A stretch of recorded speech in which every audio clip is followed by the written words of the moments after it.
ang gagam kanabsat nga nakituloy dahil tagtalantanag. Meron ho tayong live interview ngayong araw at napalat ho tayo dito sa La Union na makapanayam ngayong araw si Department of Public Works and Highways Secretary Mark Villar.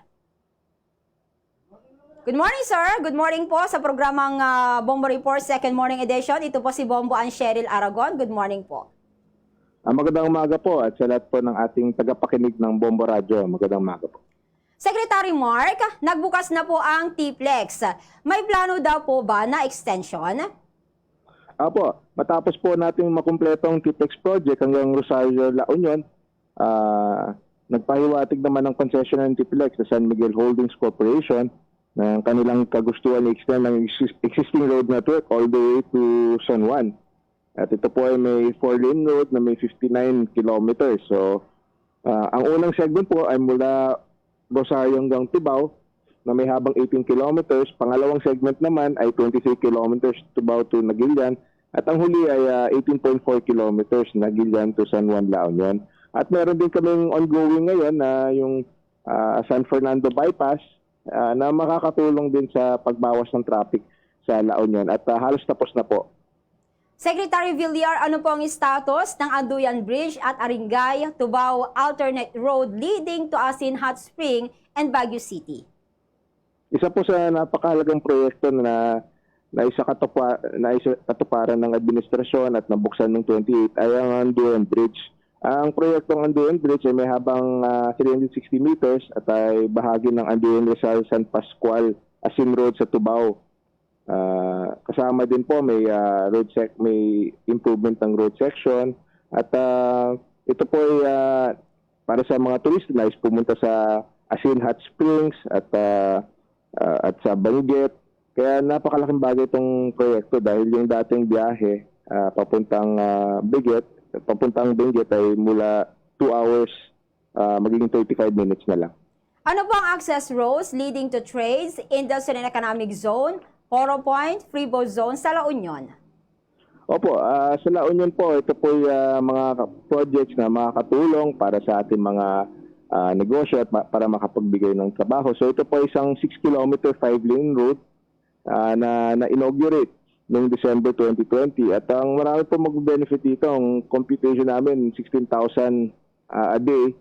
At ito po ay magiging connection sa Oro Point Economic Zone at sa National Highway. So marami pong mga investors sa Oro Point na makikinabang din dito. At syempre po, maraming madadagdagan po yung mga work opportunities dahil sa proyektong ito.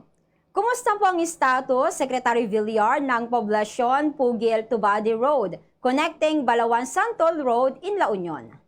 Opo, ito po ay para suportahan na ang ating soft broom industry at sa mga produktong agrikultura.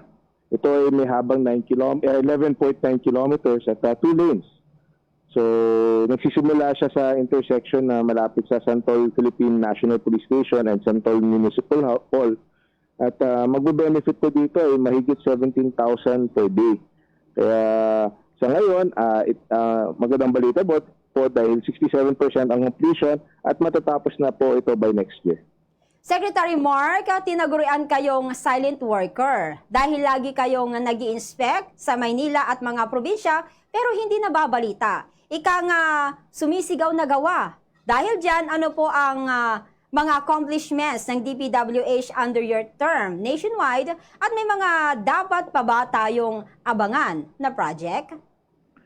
Opo, una po, siyempre, talagang style talaga natin yan, nakatutok tayo sa trabaho.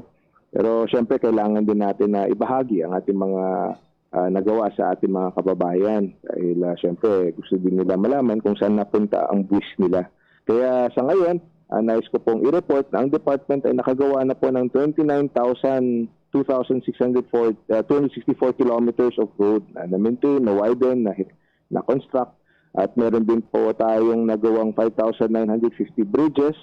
At meron din dahil tayo ay medyo prone sa mga kalamidad, meron din tayong nagawang 11,340 flood control infrastructures.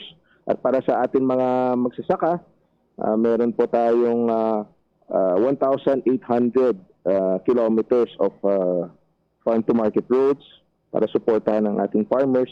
At para sa ating mga estudyante, meron din tayong nagawang mahigit 150,000 classrooms. At dahil po ang ating mga classrooms ay minsan nagagamit bilang evacuation centers pag may kalamidad, gumawa din tayo ng 2022 evacuation centers nationwide na may 105 pa na ongoing. Kaya marami pong proyekto pero hindi pa kami tapos at marami pang gagawin ng Duterte government under Build Back Better. Sa mga proyektong ito, Secretary Mark, ilang trabaho naman ang nagawa at papaano po ito nakatulong sa mga tao ngayon nasa pandemya tayo? Opo, dahil sa Build Back Better sa term ni President, ito na po ang pinakamaraming projects, infrastructure projects na natapos sa kasaysayan ng ating bansa.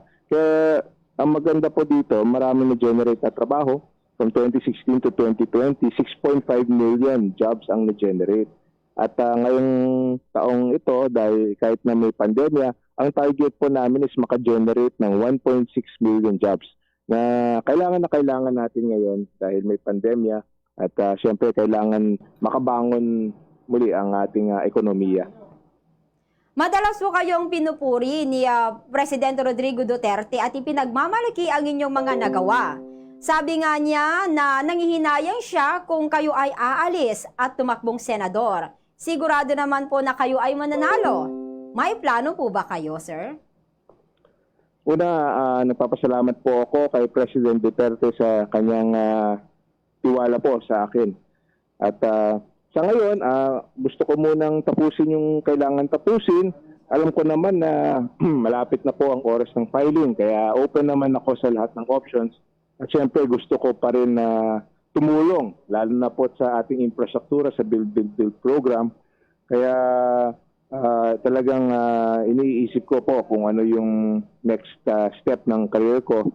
At definitely pag malapit na po ang oras ng filing, magkakaroon po ako ng decision at announcement.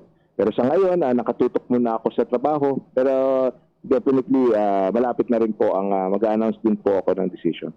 Maraming salamat, Secretary Mark Villar. Mga huling mensahe po para sa ating mga mamayan dito ho sa La Union. Sa lahat po ng ating mga kababayan sa La Union, asahan niyo po na marami po tayong i-deliver na projects katulad ng San Fernando Bypass na malapit na po at ang target talaga namin is matapos ito sa term ni President Duterte. So, bala ko talagang pupunta rin ako sa La Union very soon para ma-inaugurate ang mga proyekto. Kaya asahan niyo po na lalong dadami po ang mga trabaho dahil sa Build at hindi rin kami titigil sa aming pagtatayo ng mga infrastruktura. Maraming salamat, DPWH Secretary Mark Villar. Maraming salamat po. Yan po ang ating naging panayam. Yan po ang ating naging panayam kay DPWH Secretary Mark Villar dito po sa Bombo Radio La Union.